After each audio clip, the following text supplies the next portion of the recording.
Okay, we are 10 seconds in, so it is time to go live with the talking part of the stream. Today we are going to be painting more of the drawings that I've done.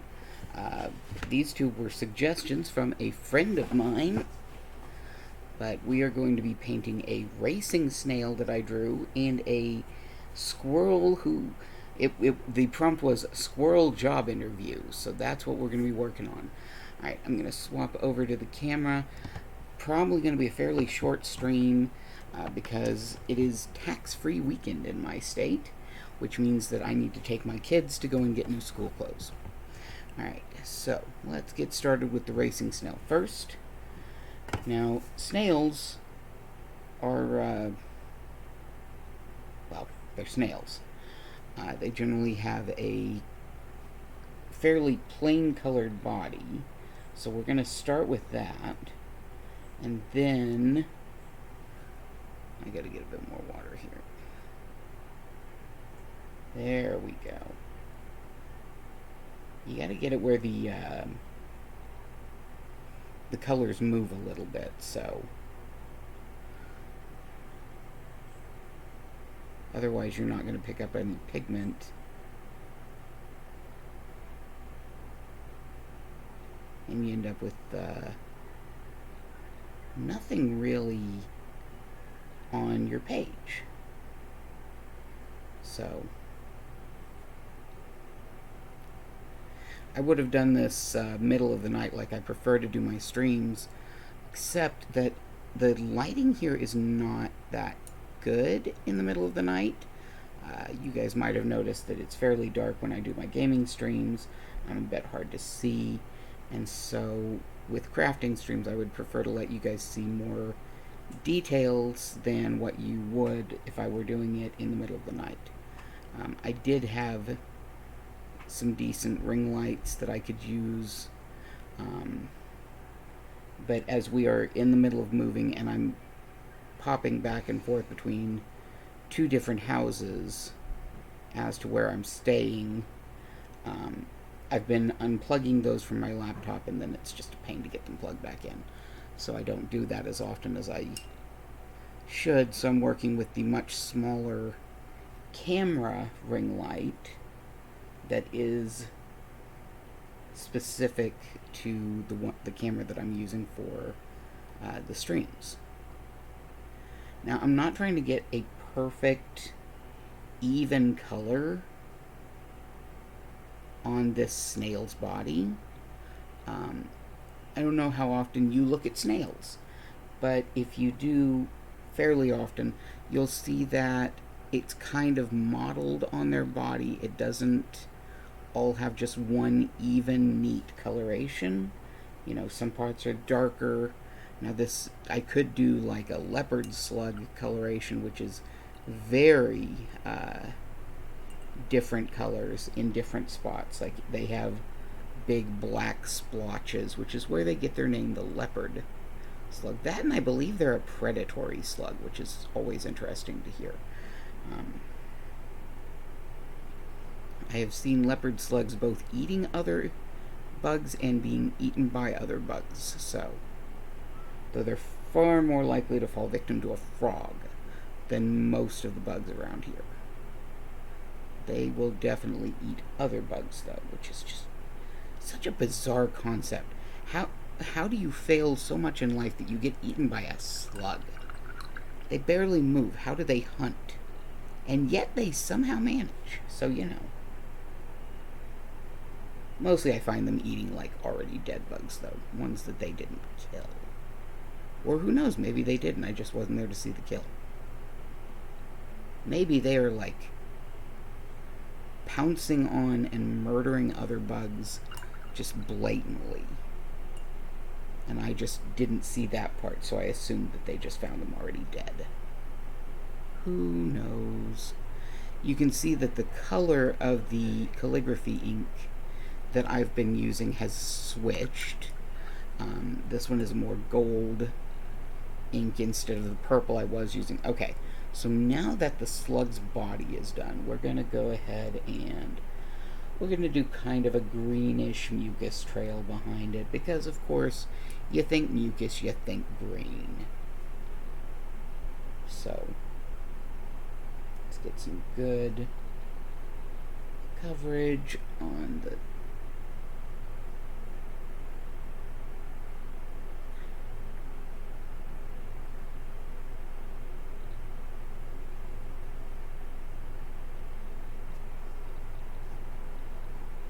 really detailed part is going to be the fairy. I'm actually considering getting out a different brush to do that part.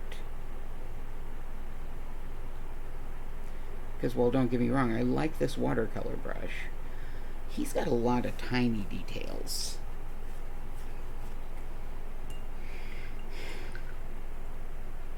And his wings are strapped down, which is going to make things interesting, because that means... Well, you know what? Let's go ahead and do the wings. Okay. So, he's got diaphanous fairy wings, so we're going to do those in blue. I don't know why blue always feels kind of see-through to me, but it does. So...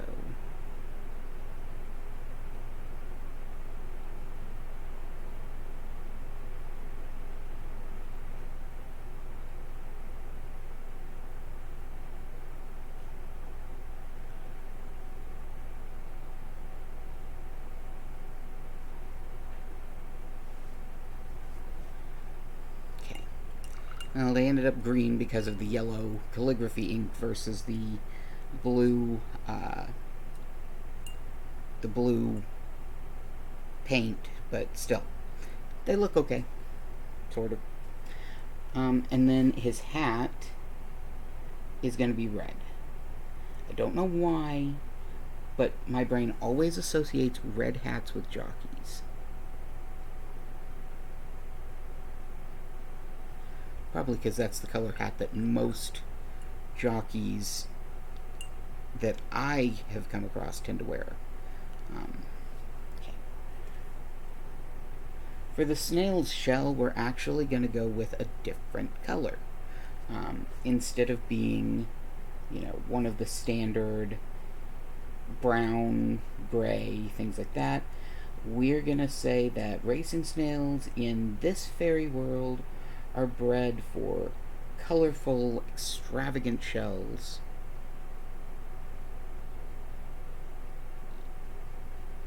So this particular snail gets a purple shell. And I am trying as much as possible to avoid bleed over from the calligraphy ink, but that's always a difficult prospect to avoid. I mean,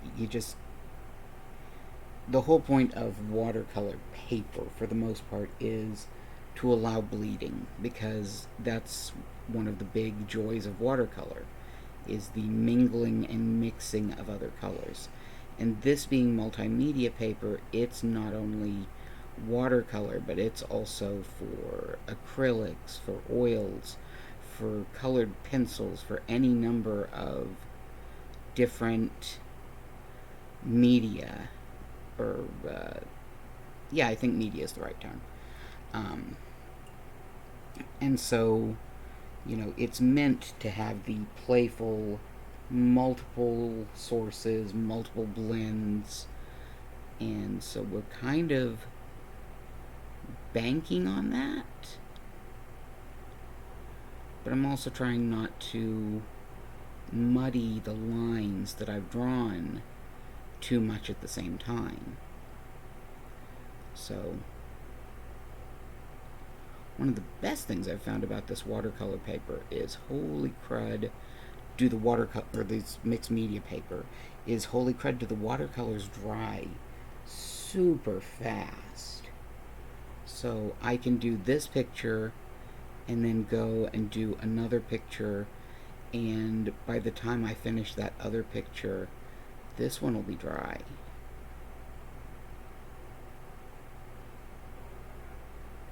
At least that's proven to be the case with every other,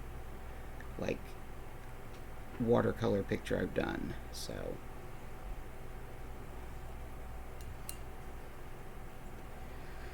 I wish this camera picked up colors better, I will say that. It's not quite as bad about not picking up colors as my primary camera, but it's still not great at it.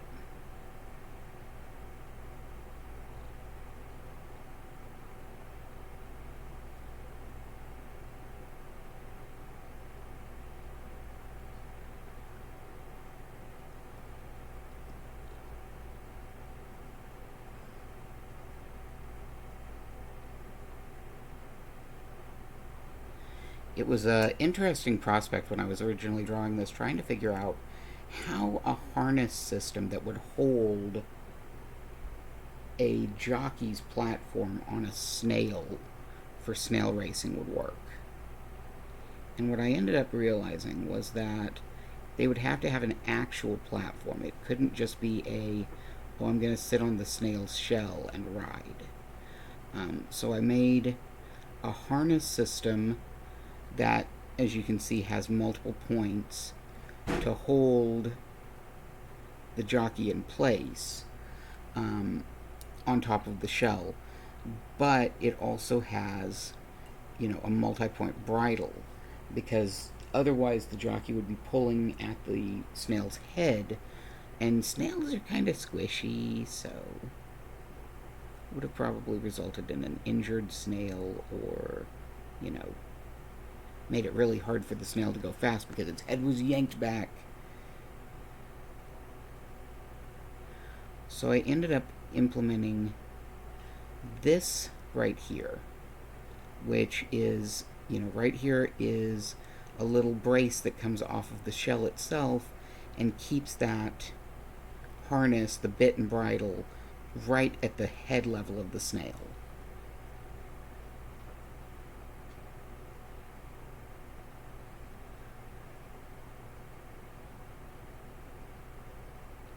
Alright. We're almost done with the shell. Gonna pick up paint one more time, and then I'll have to swap to a finer detailed brush to do the jockey's cloak. I might be able to pull it off with this brush. Maybe. We'll see. I mean, it's my painting, my picture I drew. Can't really ruin it. I've already taken pictures of it, so if I did ruin it, oh well. I've got it documented that I made it. Okay. Alright, so now our jockey is going to have at least a little bit of gray or brown in the form of his boots and his belt.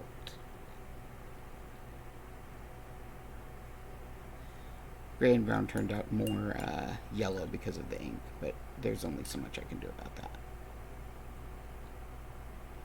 I mean, I'm sure there's like color fast sprays that I could put over the ink that would do it. But why bother? Oh well. So what if there's some bleeding and some color exchange? I don't really care. And our jockey's gonna have blue pants. There's been a recent discussion on why are our jeans blue on Tumblr. Lots of people going, why did we make that choice? Why not purple? Why not bright fuchsia? Bright green? Anything but blue. And I don't know why, but I like the blue. I really do, so we're going to give him this, I guess it would be called like coral, as a shirt. It might be orange. Heck if I know.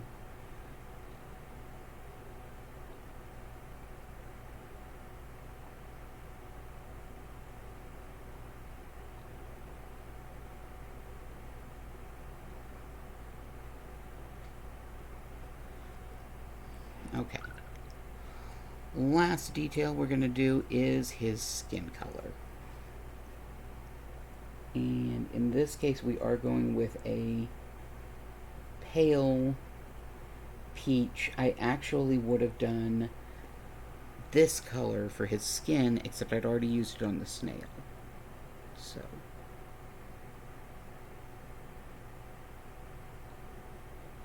And of course, he's going to end up a bit yellowish because of the... There we go. And there's our racing snail done. So, we're going to move this out of the way. Turn this, because the next picture... There we go. Is our squirrel job interviewee. Again, this was a suggestion from a friend. And I was kind of like, okay, well, just tell me what you want me to draw and I will attempt to draw it. Now, he lives in an area where I believe most of the squirrels are red squirrels. I think he said that it's rarer to see the gray squirrels that are just common here. So, but red squirrels aren't like red. They're actually more orange. So we're going to use that same coral orange that we used for the shirt on our jockey. And we're going to start with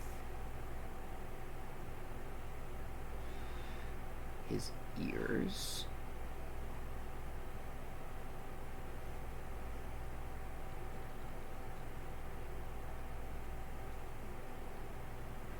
Big thing is I've discovered if I don't start at the top and work down or something similar, I will inevitably drag my hand through the ink and end up with a painted hand.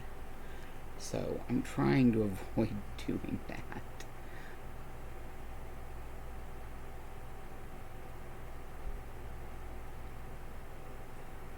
Now I'm actually going to give his hair a different color than his fur.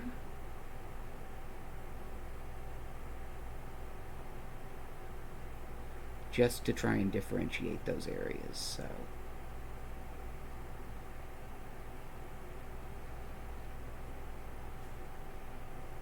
He looks like he's ready for his very first interview ever. He also looks like his mom dressed him for it. Just saying. He does not...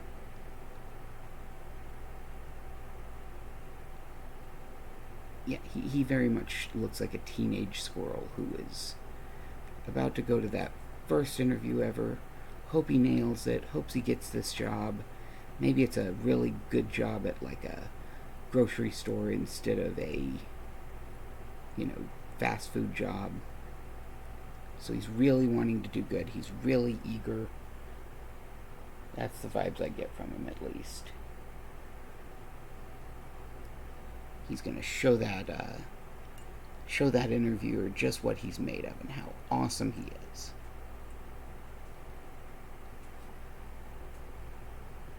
He's going to nail this interview. And then he's going to come home and his mom's going to make his favorite dinner as a reward.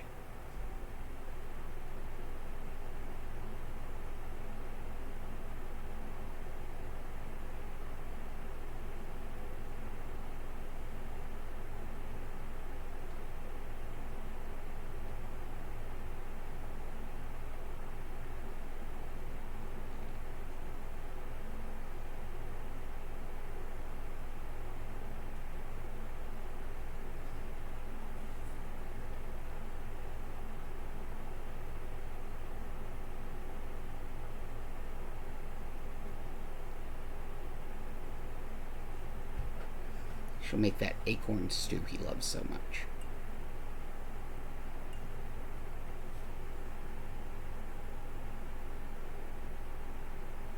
Who doesn't love a good acorn stew, right?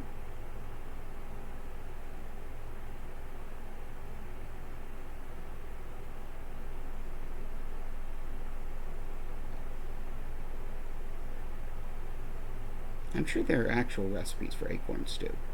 I've never eaten acorn stew. I've never even eaten an acorn. I think there's acorn flour you can get.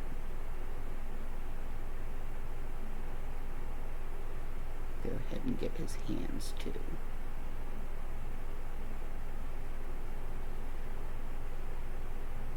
Hands are definitely not my strong point. Like, I don't consider myself an artist anyway, but, you know, drawing hands is a pain is a constant refrain from the artists I know. So it's like, yeah, okay. I don't feel so bad about the fact I can't draw hands.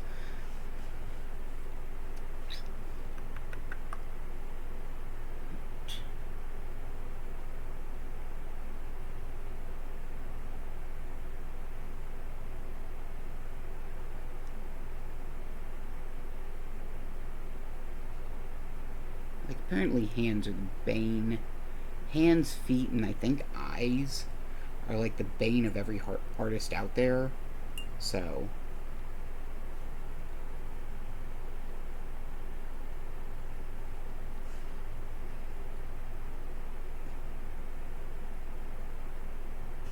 I'm sure somewhere out there is an artist who can draw all of them and is just going, yeah, but I can't draw something that other people have no trouble drawing. Who knows? Because that's the thing with art. Everybody's got their skills somewhere. One of my sons, really, really good at drawing robots. Still struggles with facial expressions.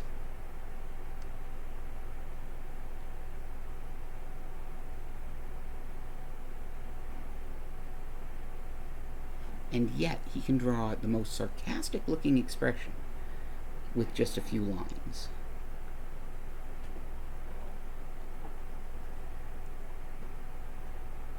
This might have to do with the fact he's a teenager, so everyone around him is sarcastic.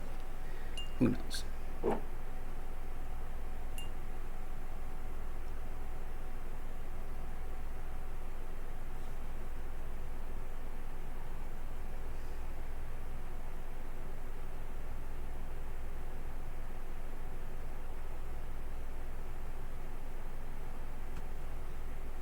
Might have to do with the fact that he's my kid, and so despite having a parent that can barely understand sarcasm when others use it,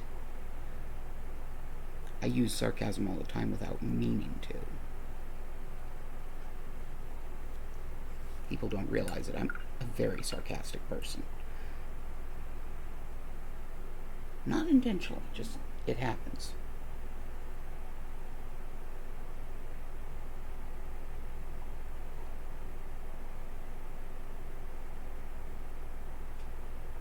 My family all thinks it's hilarious because, like, you use sarcasm on me, I'm just gonna stare at you. Unless it's just so blatant. But then I'll turn around and use the most sarcastic voice or phrase without even thinking about it. I know the inside of his ears wouldn't actually be red. They'd be like pink. But I don't really want to do pink right now. So he's getting red inner ears.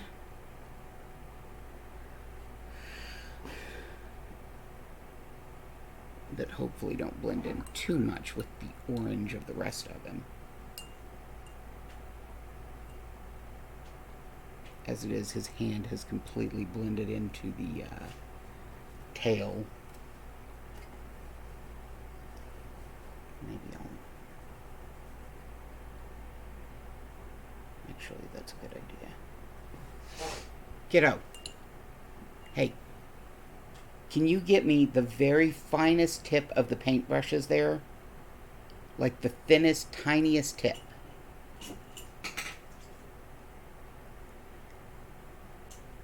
That one, yes.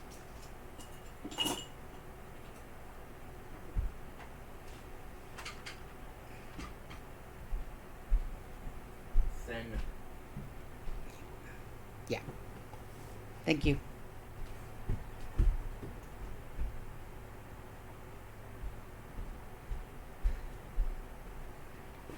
think I have one that's actually a slightly finer tip somewhere, but I'm gonna have to pick up a little more paint than that.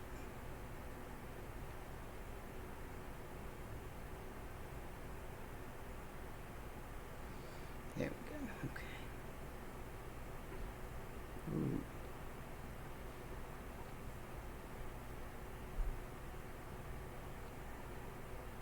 It's one heck of a way to outline a hand, isn't it?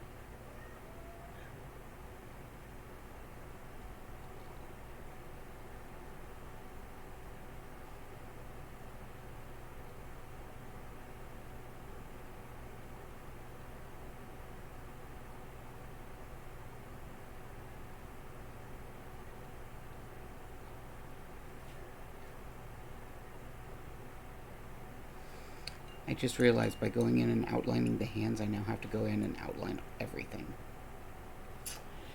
Yep. I guess I'll be using this fine tip one for a bit.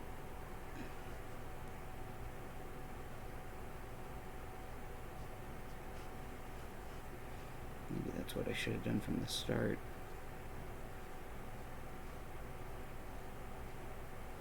No, because then I'd have black bleeding into everything.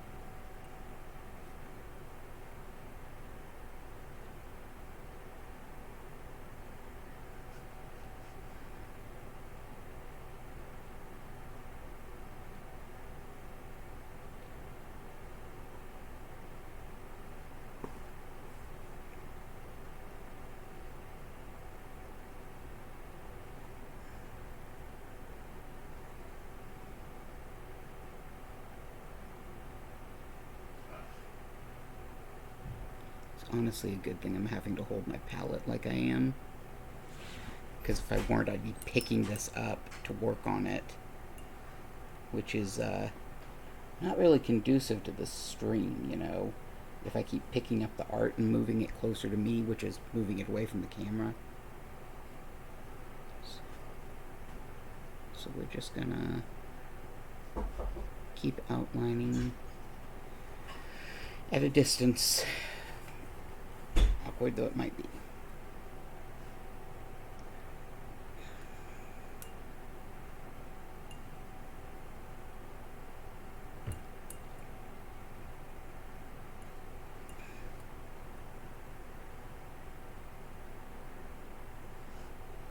This particular brush is very bad about not wanting to let go of the paint when you rinse it. In fact, this whole set of these purple handled ones is like that, which is good if I'm working with like one color per brush and I'm not working with watercolor, which, you know, if you are going over another color, you're going to pick up that other color too, and you're going to end up with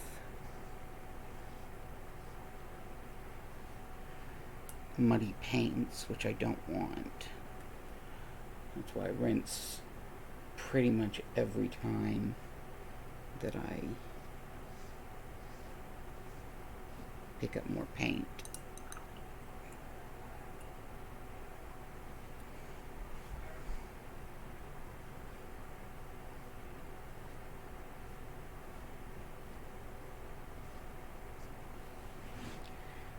That gives his tail a little bit of a sense of motion, his hands some definition.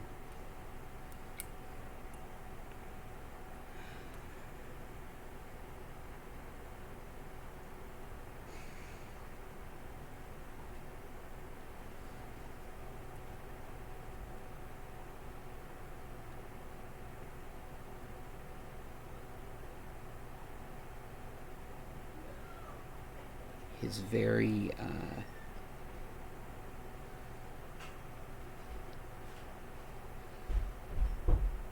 very my mom did my hair for me hairstyle. Has a little bit more definition now too.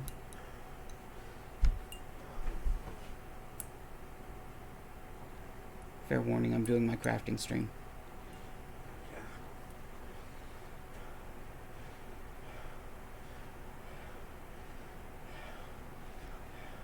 But, okay.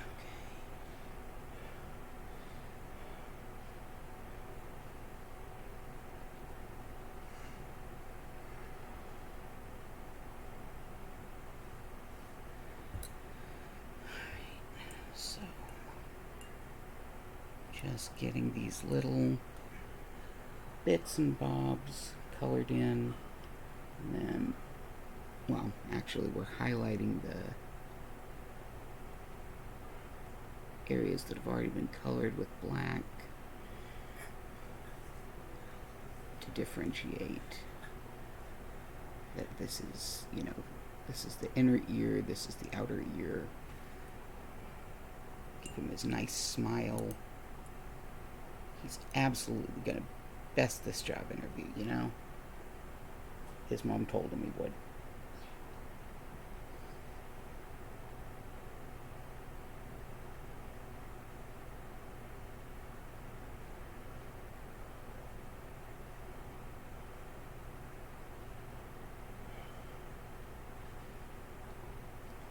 Might as well color in those. What a difference a touch of color makes on those. Even if that color is black. His eyes just went from hollow, staring holes to, oh hey, that's an eye. There's a expression in it. Let's go ahead and pick out those chubby squirrel cheeks he has.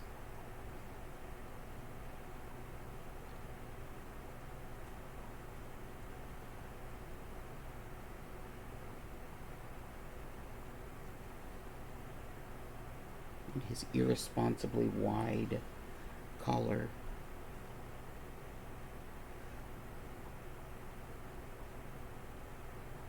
His little squirrely buck teeth. There we go.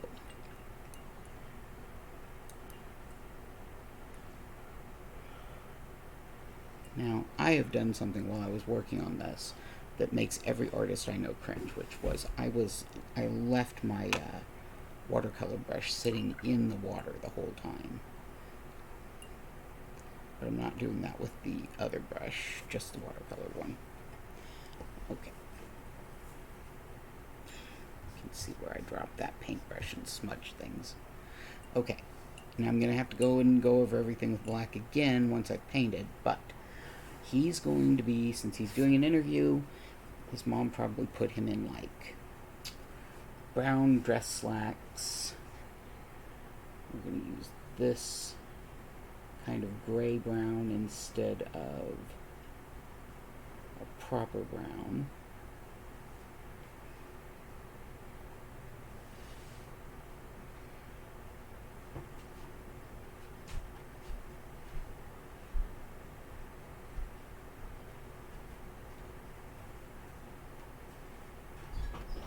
Very nice and dressy looking. A bit smudged. He probably usually only pulls these out when he's going to church on Sunday, you know, squirch. Or maybe he used them when he was in the school choir.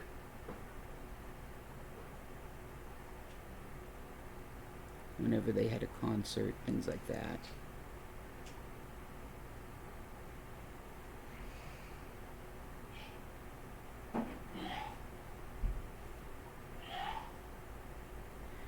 But they've probably been sitting in his closet unused for quite some time. Not something he wears every day.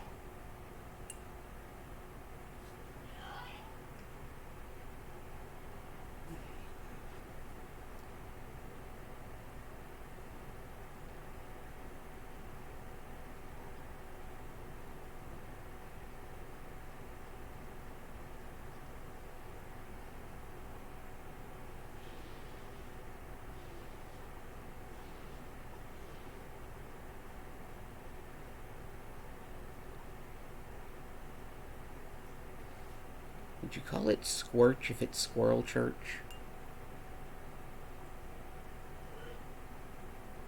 I off and on take part in WildStar's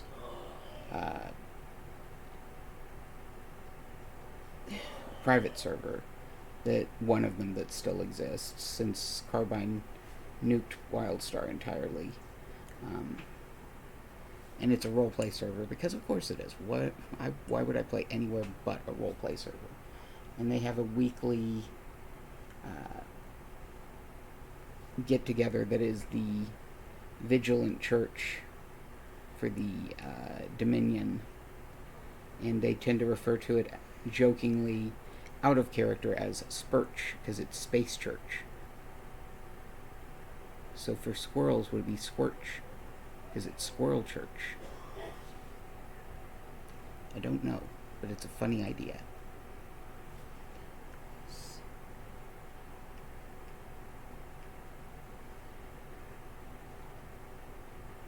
I mean, the idea of squirrels going to church is a funny idea anyway. Squirrels are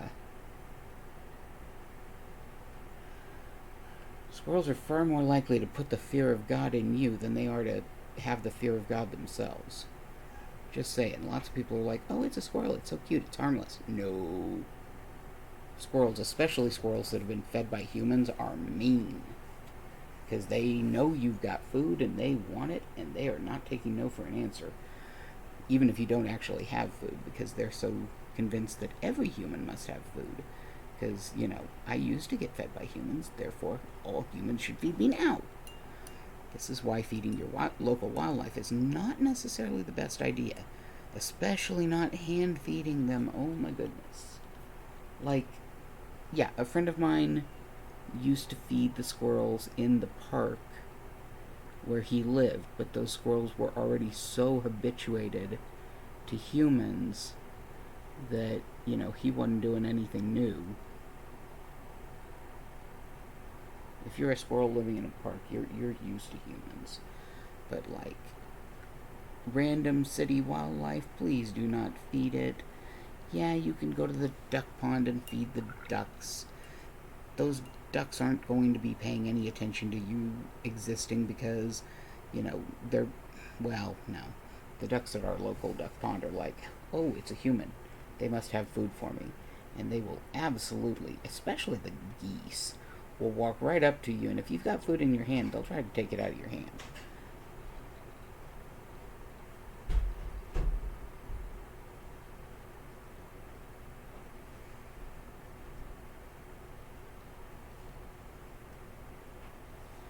But geese are also assholes of a new and different variety, too. Okay, so what color shirt should he be wearing? Part of me says, well, it's a job interview. Of course he's going to wear a plain white shirt, to give the best impression. But part of me is also like, maybe he wants to show some individuality. Maybe he chooses a light blue shirt. My interview shirt is gray, but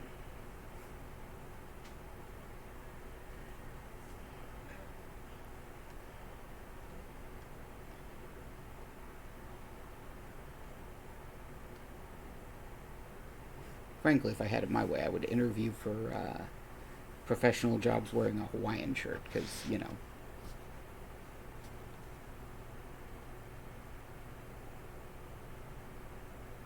who doesn't love a good Hawaiian shirt?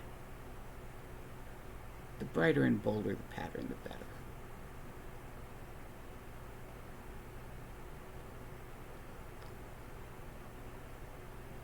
When I was still working in the office, at my tech support job, they had basically, originally we were told, yeah, just wear t-shirt and jeans, it's fine. Just don't wear anything offensive. Okay, cool. Which, I don't even own anything offensive, so, that wasn't exactly a high bar for me. But then they were like, yeah, so corporate wants us to change the dress code. You guys now need to wear a collared shirt You can still wear the jeans, that's fine, but you can't wear t-shirts anymore. Well, that did not sit well with me. So, as a form of protest, I went out and got a whole bunch of the most bright, colorful collared shirts, and in my case, most of them were Hawaiian shirts. But I also got some like lime green and, bright yellow polo shirts too. And I started wearing those to work, but I discovered pretty quickly that I preferred the Hawaiian shirts because I could put on a t-shirt under them and then just not button the Hawaiian shirt, and I would still be within the letter of the law, but not necessarily the spirit. And one day, I was talking to some new trainees, and we got to the matter of the dress code, and I said, yes, well, you do have to follow the dress code. You do have to wear a collared shirt and, something that's business casual. And I get away with wearing what I wear because a Hawaiian shirt is technically a collared shirt, and therefore it's fine. Well, what I didn't know at the time was that as I was discussing this with the new trainees, the actual desk director, the corporate director, had walked up behind me and was listening to what I was telling them. And he is the person that the directive of business casual had come from. And the trainees were all, they knew he was there, but I don't think they knew who he was. And so, he's standing behind me, and I'm explaining this, okay, Hawaiian shirt is technically a shirt that is collared, therefore he wear that, and I get away with not having to wear actual business casual. And suddenly I hear from behind me Craig's voice. And Craig goes, yeah, that's true.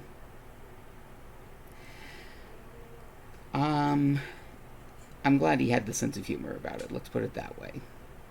Because I'd probably, if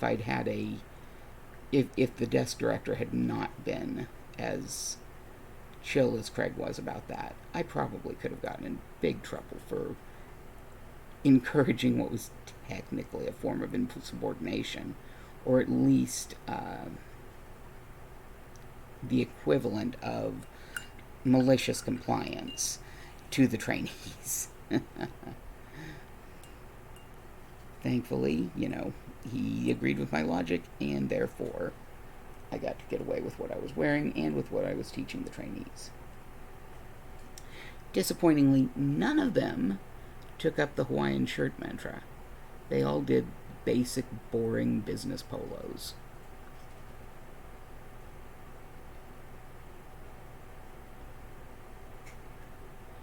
And then, of course, we had one agent who just flat out refused to wear anything but a t-shirt anyway, but he got away with it because he was what could be referred to as a technology guru. He was the one who, he would build computers for fun. And he was of the bent that I'm good at my job, they're not going to get rid of me, so I'm going to do whatever I want, even if it means not following corporate policy. So he wore what he wanted, and he was a real pain to do QAs for, because you could tell him over and over and over, hey, here's why you're missing points, here's why your QA score was low, and he just didn't care. And of course, given that my job was to do the QAs, he would throw a fit every time because he got a low QA score, but he wouldn't change the behavior that got him the low score in the first place, which was, he had to use a certain ending to every call that he took, and he just wasn't going to do it. And he didn't, and so I had to mark him off every single call. And he didn't like getting the low QA scores, but he also wasn't willing to change and do the call the way he was supposed to. So, okay. We're now, well, no, we're not done with this, but what I'm going to do is I'm actually just going to use water on his hair to blend that ink together. There we go. Now I'm going to clean my brush and put it away because everything else is going to be done with that little fine-tipped brush from before, where we're just going to go over the details and add in our outlines, just like we did for the rest of his body, but this time the outlines are going to be on his clothes.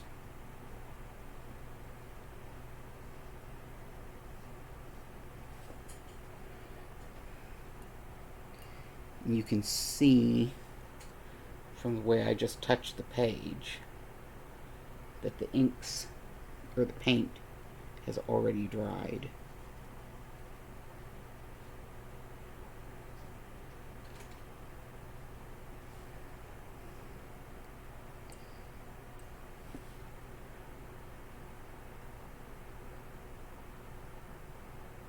Still got to be careful not to pick up and muddy my colors.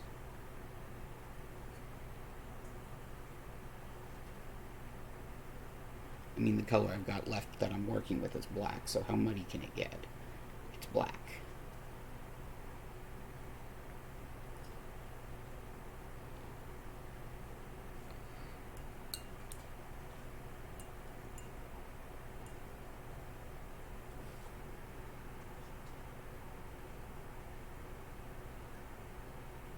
Okay. But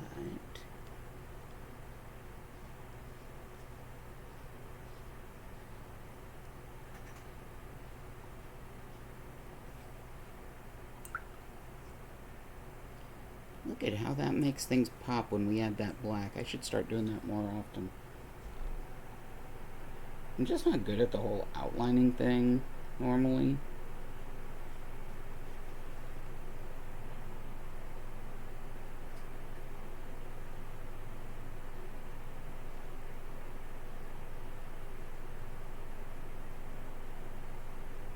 But it really does look good when I bother to do it.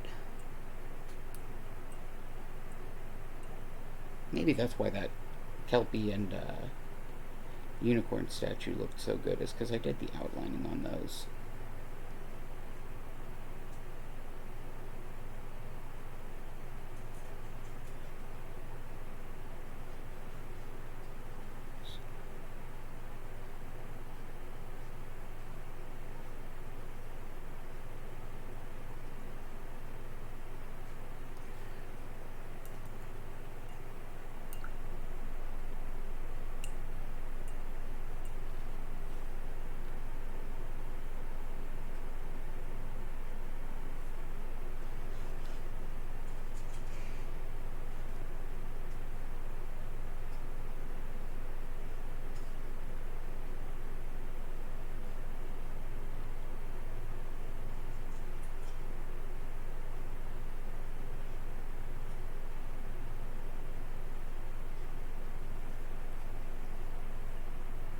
Another good use of this outlining is it lets me hide some of the mistakes I made in the original drawing.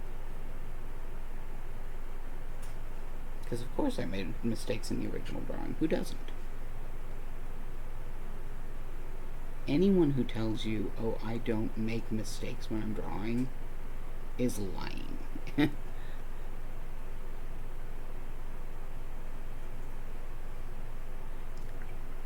Don't ever let somebody tell you that they just don't make mistakes, because they're lying not only to you but also to themselves.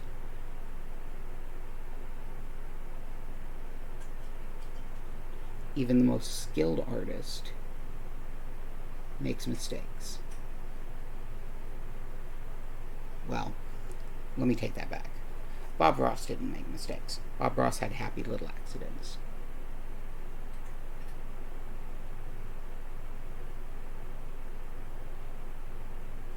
Bob Ross is the only artist that I will agree didn't make mistakes.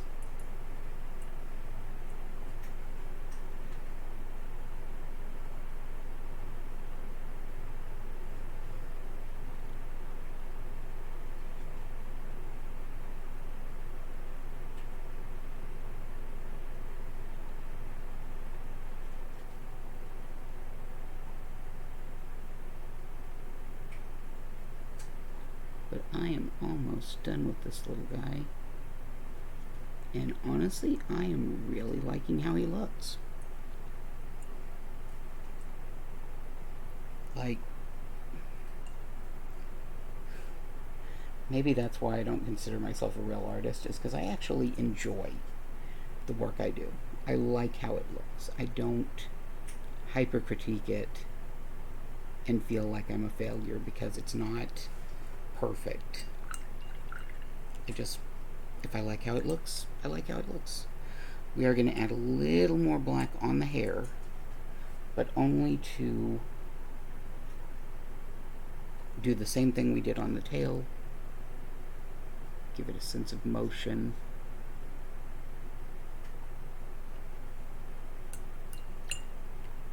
There we go. Alright, he's all ready for his interview. And he looks great. Guess I need to turn it this way so you guys can see him. I think he looks really good. I'm going to let that dry. Just under an hour today, but that's okay. I wasn't planning to go super long anyway. I do want to thank anyone who came out to watch the stream. I hope you had a lot of fun. I know that I had fun painting him, and the snail racer. I just really enjoyed working on both. So again, I do want to thank you guys for coming out today. I hope that you had a lot of fun, and I hope that you guys have a great upcoming week. Don't forget, I will be back next Saturday with Star Wars The Old Republic on the gaming stream. And then Sunday we will be doing crafting again. Who knows, it might be from the new house. Probably not, but maybe. Saturday we are getting the house wired for Cat 7. We just then have to get the internet actually swapped over to the new house once it's done being networked. Okay, so you guys stay safe out there. Take care of yourself. Take care of each other. I'll see you next week for the gaming stream. Bye.